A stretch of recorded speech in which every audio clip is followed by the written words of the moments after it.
Hello student, dynamic शिक्षा channel में आपका स्वागत है।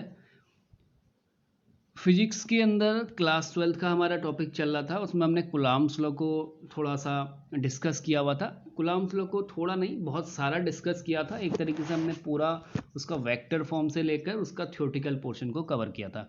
आज हम बात करने वाले हैं कूलम्ब्स लॉ के अंदर कुछ प्रॉब्लम जो बहुत यूनिक प्रॉब्लम्स हैं जो कूलम्ब लॉ के अंदर बनती हैं। ठीक है, तो वहाँ पर इसका हम डिस्कशन करने वाले हैं इस वीडियो के अंदर। देखो, पहला क्वेश्चन क्या है। फर्स्ट क्वेश्चन की बात करते हैं तो यहाँ पर दिया हुआ है charge Q1 Q2 Q3 each equal to Q। ठीक है, तो तीन चार्ज तुम्हें दिए हुए हैं Q1 Q2 Q3 और ये Q के इक्वल है। और ये कहाँ पर है? At the vertices of an equilateral triangle. तो इक्विलेटरल ट्राइंगल का जो वर्टिसेज है उस पर है, जिसकी साइड L यहाँ पर दी हुई है। तो ये कह रहा है what is the force on charge Q। तो Q पर कितना चार्ज होगा जो रखा हुआ है सेंट्रॉइड ऑफ ट्राइंगल के।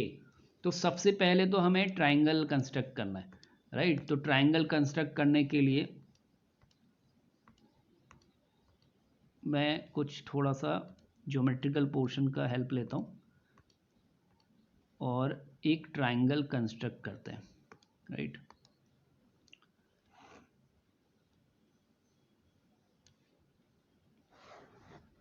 हमें इक्विलेटरल ट्राइंगल दिखाना है, तो कह सकते हैं ये एक इक्विलेटरल ट्राइंगल है, राइट। इसका नेम मैंने दे दिया ABC। ठीक है, और इसकी जो लेंथ दी हुई है हमें, ये L दी हुई है। तो ये भी L है, ये भी L है। A पर एक चार्ज Q1 रखा हुआ है जिसकी वैल्यू Q है, Q2 रखा हुआ है जिसकी वैल्यू भी Q है, और Q3 रखा हुआ है जिसकी वैल्यू भी Q है, जिसकी वैल्यू भी Q है। तो इन चार्जों पर अब हमें क्या करना है, इसके सेंट्रॉइड की बात करनी है। देखो सेंट्रॉइड होता क्या है, सबसे पहले सेंट्रॉइड हमारा क्या होता है, जब हम मीडियन को ही ड्रॉ करते हैं तो इंटरसेक्शन ऑफ मीडियन, इसको मैं वाइट कलर से दिखा देता हूँ। इंटरसेक्शन ऑफ मीडियन जो होता है वो क्या होता है, सेंट्रॉइड होता है। ठीक है, और सेंट्रॉइड की जो लाइन होती है वो 2:1 में क्या होती है, डिवाइड होती है। तो यहाँ पर ऐसा कुछ है कि इसके सेंटर पे, ये सेंट्रॉइड वाले पोर्शन, इसको मैंने O कंसीडर कर लिया, इस पर एक चार्ज रखा हुआ है Q। ठीक है, अब इस चार्ज पर हमें फोर्स फाइंड करना है इनके कारण। तो कैसे ये फोर्स फाइंड होगा, देखो एनसीईआरटी का ही क्वेश्चन है, लेकिन एनसीईआरटी ने थोड़ा टिपिकल इसको कर दिया है। तो यहाँ पर हम थोड़ा सा इसको इजी वे में समझेंगे कि कैसे इन क्वेश्चनों पर डील की जाती है।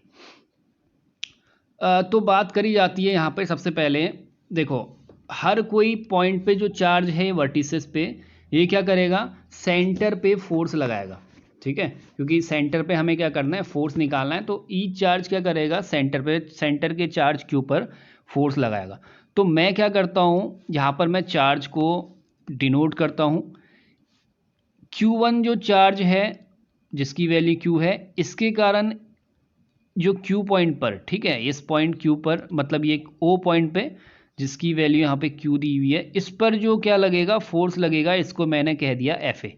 देखो FA डाउनवर्ड क्यों दिखाया हुआ है, क्योंकि ये क्या है, एक दूसरे को रिपल करेंगे तो डायरेक्शन क्या होगी, इसकी, इस जो सेंटर पे जो चार्ज लगा है इससे दूर जाती हुई होनी चाहिए। ठीक है, तो मतलब जो ए को भी अगर हम कहें, अगर मैं बोलूँ ए पर जो चार्ज लगा है उससे दूर जाता हुआ होना चाहिए, क्योंकि वो रिपल करता हुआ दिखेगा।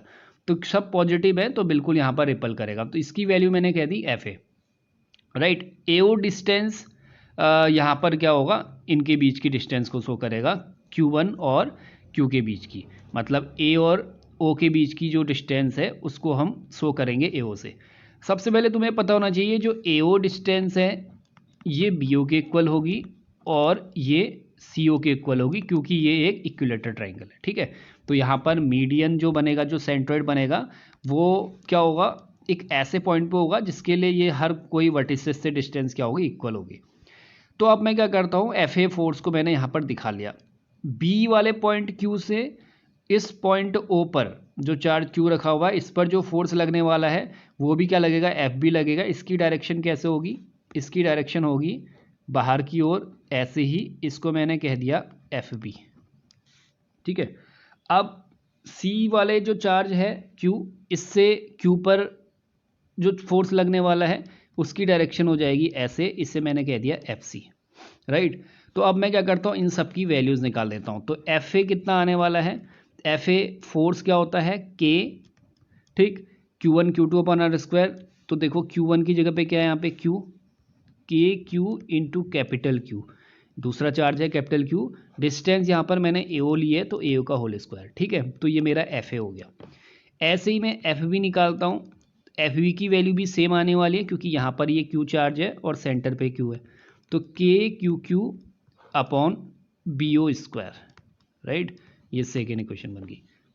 एफ सी की मैं बात करूँगा तो ये हो जाएगा के क्यू क्यू अपॉन सी ओ स्क्वायर, राइट। तो अगर ए ओ बी ओ सी ओ की बात करें, तीनों इक्वली हैं, तो एक तरीके से एफ ए एफ बी और एफ सी जो फोर्स होंगे तीनों एक दूसरे के क्या होंगे, इक्वल होंगे। F A equal to F B equal to F C. अब यहाँ पर ये देखना है इस सेंटर पे रिजल्टेंट फोर्स कितना लगेगा। देखो यहाँ पर ऐसे कुछ दो फोर्स वर्क कर रहे हैं, ये दो फोर्स हैं एफ सी और एफ बी। इनका रिजल्टेंट क्या होगा, वेक्टर फॉर्म से हम निकाल सकते हैं, जो क्या होगा इनका रिजल्टेंट, पैरेललोग्राम मेथड जो होता है वेक्टर का, उससे हमें पता चल रहा है कि ये एक इनका रिजल्टेंट है। इसको मैंने एफ डैश ले लिया, ठीक है। तो यहाँ पर मैं इनका डायग्राम बना लेता हूँ। ऐसा कुछ हो रहा है कि ये एक सेंटर का पॉइंट है और इस सेंटर के पॉइंट पे ये वाला जो फोर्स शो कर रहा है ये एफ बी को शो कर रहा है, ये वाला एफ सी को शो कर रहा है। तो एफ बी और एफ सी का जो रिजल्टेंट फोर्स होगा वो ये वाली लाइन को शो कर रहा है, इसे मैंने नेम दे दिया है एफ डैश। इसको निकालने के क्या तरीके हैं, इसको निकालने के लिए दो तरीके हो सकते हैं। एक तो हमारा जो वेक्टर का रिजल्टेंट फॉर्मूला होता है R square equal to A square plus B square plus 2ab cos theta. दूसरा हमारा हो सकता है रिजोल्यूशन ऑफ वेक्टर। अगर मैं वेक्टर के रिजोल्यूशन कर दूं तो उससे भी हम निकाल सकते हैं। देखो इसके बीच एंगल कितना बन रहा है, सबसे पहले तो तुम्हें पता होना चाहिए इसके बीच एंगल कितना बन रहा है। ये एंगल बन रहा है 120। कैसे 120 बन रहा है, यहाँ पर देखो ये 120 बनेगा, ये 60 है, तो ये वाला एंगल कितना बनेगा, 120 बनेगा। ऐसे तुम ट्रायंगल से देख सकते हो। अब अगर हम इसको अप्लाई करते हैं तो एफ बी और एफ सी दोनों एक ही हैं, तो इनको मैं एक ही मान लेता हूँ, F B square plus F C square, चलो मैंने लिख दिया इसको वैसे अभी, 2FB FC cos 120, राइट। तो इन सबको मैं ऐसा कर सकता हूँ कि F कंसीडर कर लेता हूँ इन दोनों का। चलो ऐसा मान के चलते हैं कि एफ बी ही मान लेते हैं दोनों, क्योंकि इक्वल ही है एक दूसरे के। F A F B F C तीनों की वैल्यू इक्वल है, तो ये भी हो गया एफ बी स्क्वायर, ये भी एफ बी स्क्वायर, ये 2FB स्क्वायर, cos 120 होता है -1/2, तो ये 2 से 2 कैंसिल हुआ, ये आ गया 2FB square minus F B square. दोनों को अगर हम माइनस करते हैं तो हमारा जो सॉल्यूशन मिलने वाला है एफ बी स्क्वायर मिलने वाला है। तो ये जो रिजल्टेंट हमने एफ डैश से दिखाया है, तो एफ डैश इक्वल टू हो जाएगा √FB स्क्वायर और इसकी वैल्यू आ गई एफ बी। तो मतलब क्या आया, रिजल्टेंट भी इसी के इन्हीं के इक्वल आया। तो मतलब एफ डैश की जो वैल्यू हो गई वो एफ सी के और एफ बी के इक्वल होगी, ठीक है। एक तो ये तरीका है। दूसरा ये तरीका है कि हम क्या कर सकते हैं, इनके रिजोल्यूशन बना सकते हैं। यहाँ पर से एक मैं लाइन खींचता हूँ, ठीक है। तो लाइन खींचता हूँ, तो लाइन खींचने पे एक ये लाइन ये जाएगी, एक ये लाइन ये जाएगी। ये शो करेगा इसका साइन वाला पोर्शन, ये शो करेगा इसका साइन वाला पोर्शन। तो ये लाइन क्या शो करेगी, ये शो करेगी इनका कॉस वाला। तो हम ये कह सकते हैं एफ बी कॉस, कितना एंगल बन रहा है 60 प्लस एफ सी कॉस 60। ये भी अगर हम सॉल्व करेंगे तो वैल्यू क्या आएगी, दोनों की सेम आएगी, ठीक है। तो हम कह सकते हैं इनका रिजल्टेंट क्या निकल के आया, एफ बी निकल के आया। अब हम इसको डायग्राम में अगर लगाएं तो हमने ये देखा, ये दोनों का फोर्स जो आ गया है, इन दोनों का रिजल्टेंट जो आ गया है वो तो आ गया है क्या, एफ सी, या जिसको हमने एफ डैश लिया हुआ है। तो एफ डैश की वैल्यू भी किसके इक्वल आई है, एफ सी और एफ बी के इक्वल आई है। और एक फोर्स यहाँ पर डाउनवर्ड वर्क कर रहा है जो है एफ ए, ठीक है। और एफ ए की वैल्यू भी क्या है, इन्हीं के इक्वल है। तो हम ये कह सकते हैं एफ डैश और एफ ए क्या होंगे, एक दूसरे के इक्वल होंगे। एक तो वैल्यू भी इक्वल है और डायरेक्शन भी, देखो डायरेक्शन तो अपोजिट है लेकिन क्या है, दोनों एक दूसरे के अपोजिट डायरेक्शन में। तो क्या होगा, F dash is equal to minus F A मैं कह सकता हूँ। मैंने ऐसा कैसे लिखा, देखो एफ डैश हमने निकाल दिया है, एफ सी और एफ बी का रिजल्टेंट है, और इसी के जस्ट अपोजिट डायरेक्शन में एफ ए लगा हुआ है, तो इसको मैंने लिख दिया है F dash equal to minus F A, क्योंकि हम वेक्टर जब भी दिखाते हैं तो ये वेक्टर को दिखा दो तो इसका क्या होगा, नेगेटिव डायरेक्शन शो करना पड़ेगा। अब फोर्स कितना होगा, देखो एफ ए को अगर यहाँ ले आते तो क्या हो जाता है, F dash plus F A is equal to 0। ठीक है, तो जो रिजल्टेंट फोर्स आया वो कितना आ गया, 0 आ गया।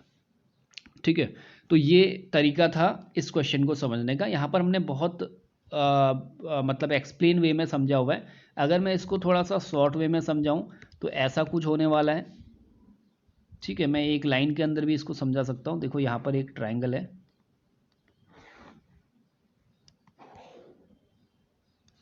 तो अगर आप क्वेश्चन समझ जाते हो तो फिर मुझे लगता है प्रॉब्लम नहीं आने वाली।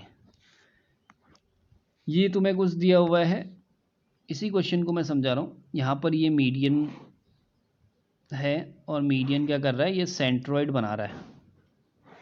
ठीक है, तो ये लाइन क्या है, इसकी सेंट्रोइड है। एफ ए से जो फोर्स वर्क करेगा, ये क्यू यहाँ पर चार्ज है, तो इस पर जो फोर्स वर्क करेगा इसको हम कहेंगे एफ ए। हर जगह पे क्यू चार्ज है, राइट। बी से जो फोर्स क्यू पर वर्क करेगा ये इसके बाहर की ओर दिखेगा, क्योंकि दोनों क्या कर रहे हैं, रिपल कर रहे हैं, तो इससे दूर जाता हुआ दिखना चाहिए। ऐसे ही इसको हमने क्या नेम दे दिया, एफ बी दे दिया। इधर वाला अगर दिया तो इसका नेम दे दिया एफ सी।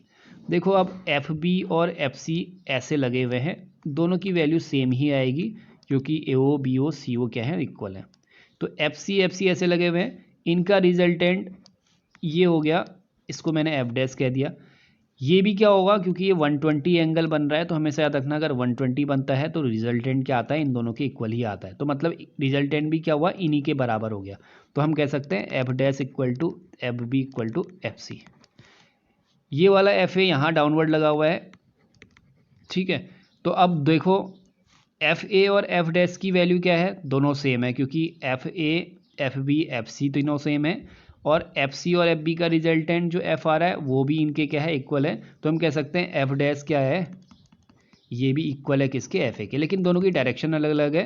तो इसको यहाँ अगर लाएंगे तो हम कह सकते हैं F dash plus F A equal to 0। तो डायरेक्टली इतना ही देखने पर हम क्या कर सकते हैं, इस क्वेश्चन को बना सकते हैं। तो आई होप आपको ये क्वेश्चन समझ आया हो, और भी हम क्वेश्चंस इसके अंदर बनाएंगे, और इसको हम नेक्स्ट वीडियो में बात करेंगे। तब तक के लिए थैंक यू।